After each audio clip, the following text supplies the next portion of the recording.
жастар әңгімелестігі деп аталады. Тақтаған назар аударыңыздар, ұрпақтар арасындағы әңгімелеріміздің бүгінгі тақырыбы өмір өзен деп аталады. Сол өмір өзен өздерінің 8 сыныпқа дейінгі өмірлеріңді өзен суреті жағдайында түсіріп көрсете қойыңыздар, сосын біріңе бірің әңгімелейсіздер. Түсіндіңіздер ғой балалар, иә? Екінші тапсырма Қазақстан суретін сіздердің алдарыңызға үлестірдім. Сол Қазақстан табиғатын суретін бір-біріңізге жұптық жұмыс. Бір-біріңізге айтасыңдар, не көріп отырсыздар? Картинада содан кейін барып, бірінші жұп, екінші жұпқа жалғастырып жібересіздер. Сонда барлығыңыздан үлкен табиғаты, Қазақстанның бүкіл түкпір-түкпірдің табиғаты шыға келеді. Соны мына жерде қазір қорытындылап айтамыз. Түсінікті ғой, ал кеттік бірінші өздеріңнің өмірлерің туралы өмір өзен суретін сала қойыңыздар.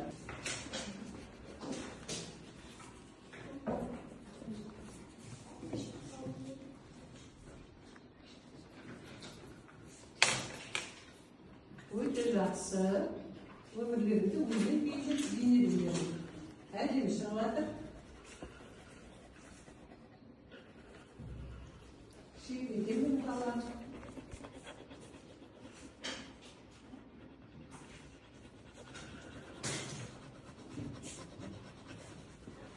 Қазір осы салған суреттеріңізді әңгімелейміз бір-бірімізге.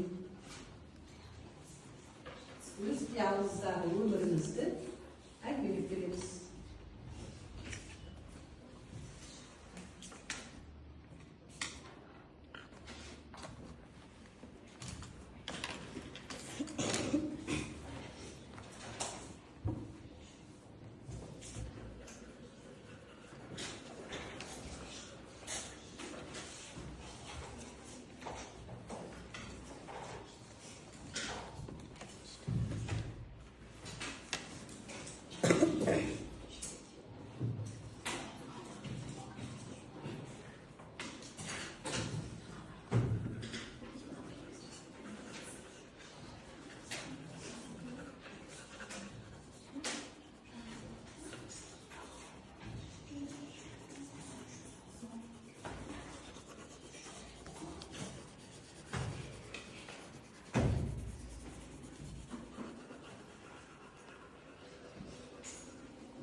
Ал балалар сурет салып болсақ, енді бір-бірімізге әңгімелеуімізді бастайық.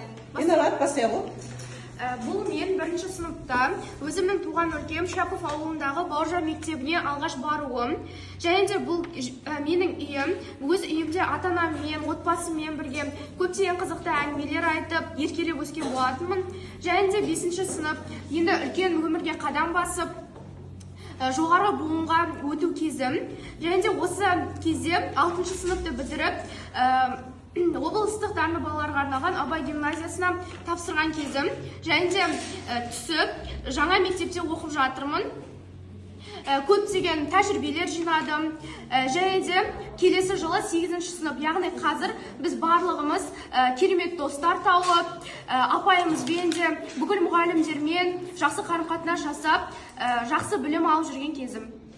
Өте жақсы, өте жақсы. Қарғарай жалғастырам дегенде жалғастырам. Мен бірінші және де 3-ші сынып аралығында Ахмет Байтұрсынұлы атындағы нөмірі 10-шы жалпы орта білім беретін мектепте оқыдым. Бұл сол кезім. Содан соң 3-ші сыныптың 2-ші тоқсанында мен нөмірі 38-ші мектеп лицей, Әлия Молдағұл атындағы нөмірі 38-ші мектеп лицейға көшкен болатынмын. Және де сонда өзіме көптеген достар тауып, ортаға жақсырақ сіңістім. Содан кейін 6-шы сыныпта өз еркіммен Абай гимназиясына тапсырғым келді. Сосын соған экзамен тапсырып, 7-ші сыныпта экзаменім сәтті өтіп, 7-ші сыныпта осы Абай гимназиясына түсіп отырдым. Мен бұл 1-ші және 5-ші класс аралығында қазақ мектеп туылған жерімдегі мектепте оқығам. Бұл кезде мен деген қазақ мектебінде көптеген достарым тауып, жақсы өмір сүргем. Ал 6-шы сыныпта мен деген нөмір 44-ші мектепке көшкен болатынмын. Және де ол кезде мен көп уақытқа барған жоқпын. 2 ай оқып, Абай гимназиясына тапсыруға дайындалдым. Және де Абай гимназиясына тапсырып, сәтті түсіп, қазір Абай гимназиясында оқып отырмын. Жақсы, ары қарай. Менің өмір өзенім менің сабақ кездеріммен байланысты, себебі ол кездерде менде естеліктер көп қалды. Мен 2017 жылы ең бірінші өзімнің туған жерінде Батыс Қазақстан облысы Бәйтерек ауданында Переметный деген ауылда бірінші Қасым Аманжолов атындағы мектепке баратырмын. Содан соң 2022 жылы Теректі ауданындағы Потепный ауылында номер 2 қазақ мектебіне көштім. Содан соң 2024 жылы 6 сыныпты бітіріп, осы Абай гимназиясына тапсыруға экзамендерге дайындалып, сәтті тапсырдым.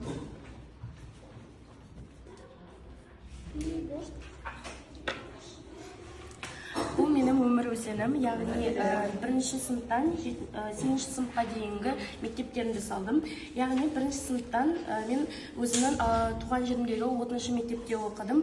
Дәл сол 6-шы мектептен мен 6-шы сыныпқа дейін оқыдым. Және өзенге қарасақ, бірінші және 6-шы сыныпқа қарағанда менің бұл өзенім үлкейді. Яғни мен үлкен тәжірибелер алдым, өте көптеген нәрселерді түсіндім.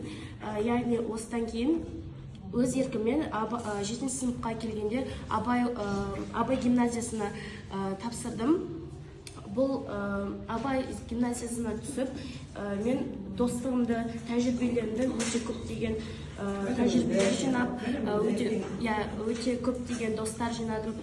Сонымен қатар бұл ағашқа қарайтын болсақ, бұл ағашта 7 алма тұр, яғни мен 7 алма тұр, яғни 7 сыныпты сәтті аяқтап, енді 11 сыныпқа дейін 11 ағаш болады деген үміттемін.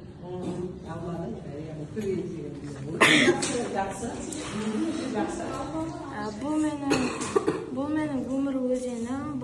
Бұл жерде ағаш, көптеген тастар бейнеленген, ал тастарда менің әр сыныбым бейнеленген. Мен бірден 6-шы сыныпқа шейін бір мектепте Юбилей ауылында оқыдым. Және 1-ші сыныптан 6-шы сыныпқа шейін мен осы гимназияға дайындалып, өзімнің алдағы болашағыма дайындалдым. Және 6-шы сыныпта осы гимназияға түсу үшін мен көп дайындалып, 7-ші сыныпта гимназияға түскен болатын. Және осы гимназияда 7-ші сыныпта көптеген адаптация бейімді осы мектепке үйренісі болды. Және қазіргі кезде мен 8-ші сыныпта оқимын. Өте жақсы. Білім алатын, білім көкжиегі деген Мен білім жолын Басқұрт негізі орта білім беретін мектебінде бастадым. Ол мектепте мен 6-шы сыныпқа дейін оқыдым. Және бұл мектепте менде көптеген қызықтар болды, себебі ол мен өз туған жерімде орналасқан. Мен 5-ші сыныпта түрлі пәндік олимпиадаларға және спорттарға қатыстым.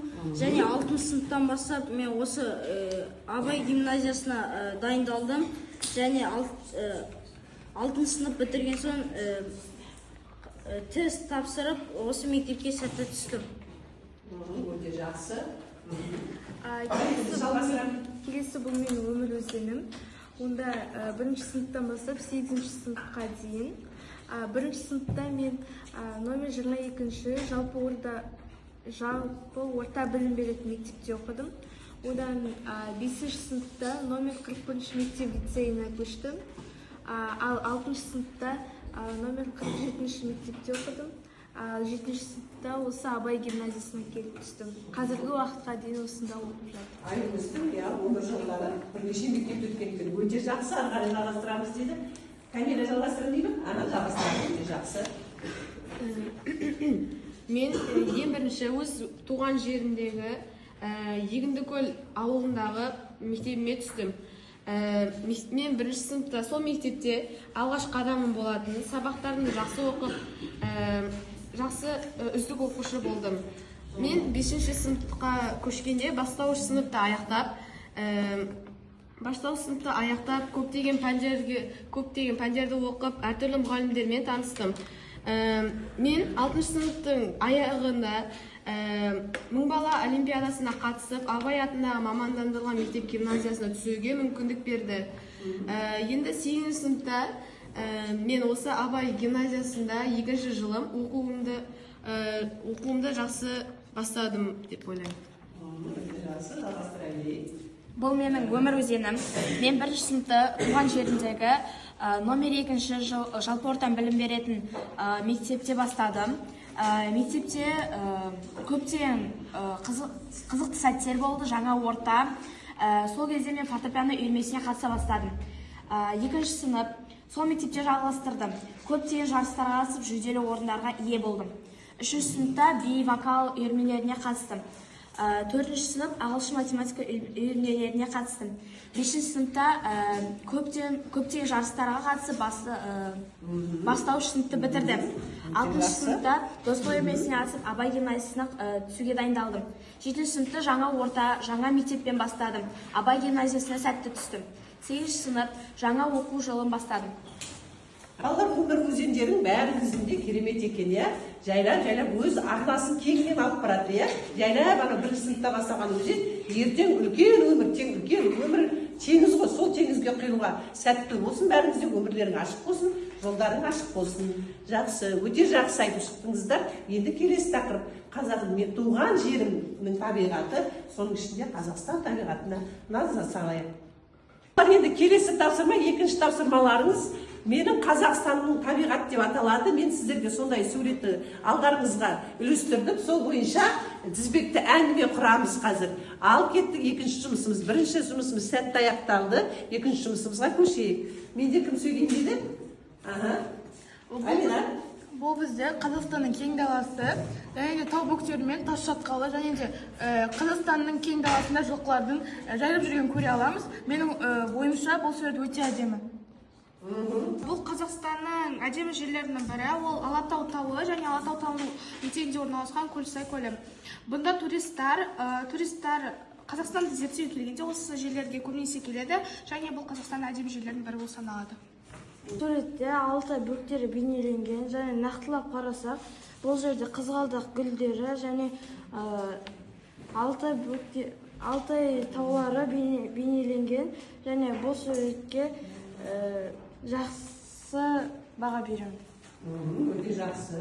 Қазақстанда тек таулар емес, жазықты жерлер де бар. Соның бірі Батыс Қазақстан облысы. Батыс Қазақстан өзінің жазықтылығымен, жасыл шөптерімен әдемі болып көрінеді. Өте жақсы. Бұл бізде Шығыс Қазақстан облысы. Бұл жерлерде марал мен киіктер бірге жайылып жүр. Және осы Шығыс Қазақстан облысына көптеген туристер келеді. Себебі осы марал мен киіктерді көру үшін. Қазақстанның жері тек қана жазда емес, қыста да өзінің әдемілігімен ерекшеленеді. Мұнда қарлы тоғай, қармен көмкерілген ағаштар әдемі көрінеді қыста. Өте жақсы. Мұндағы әсем табиғатымен ерекшеленетін Алатаудың қыс мезгілі суреттелген, айналада жатқан мамық, аппақ қарлар бейнеленген, және де қарға оранған шашалардың бейнесі суреттелген.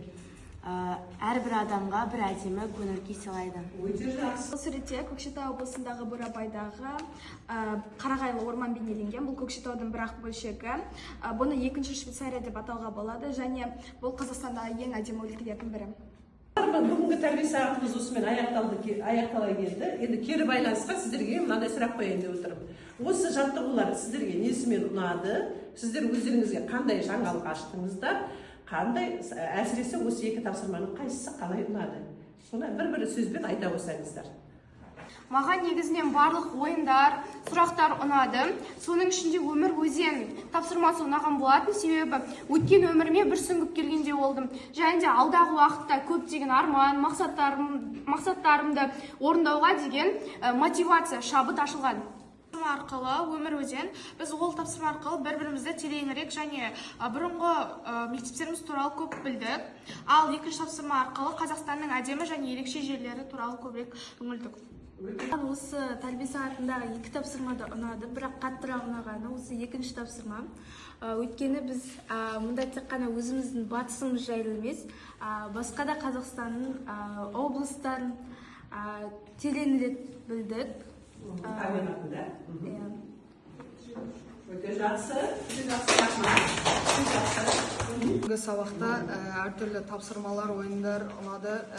Және мен бүгінгі сабақта Қазақстан өңіріндегі әртүрлі табиғаттарды, әртүрлі әдемі көріністерді көрдім.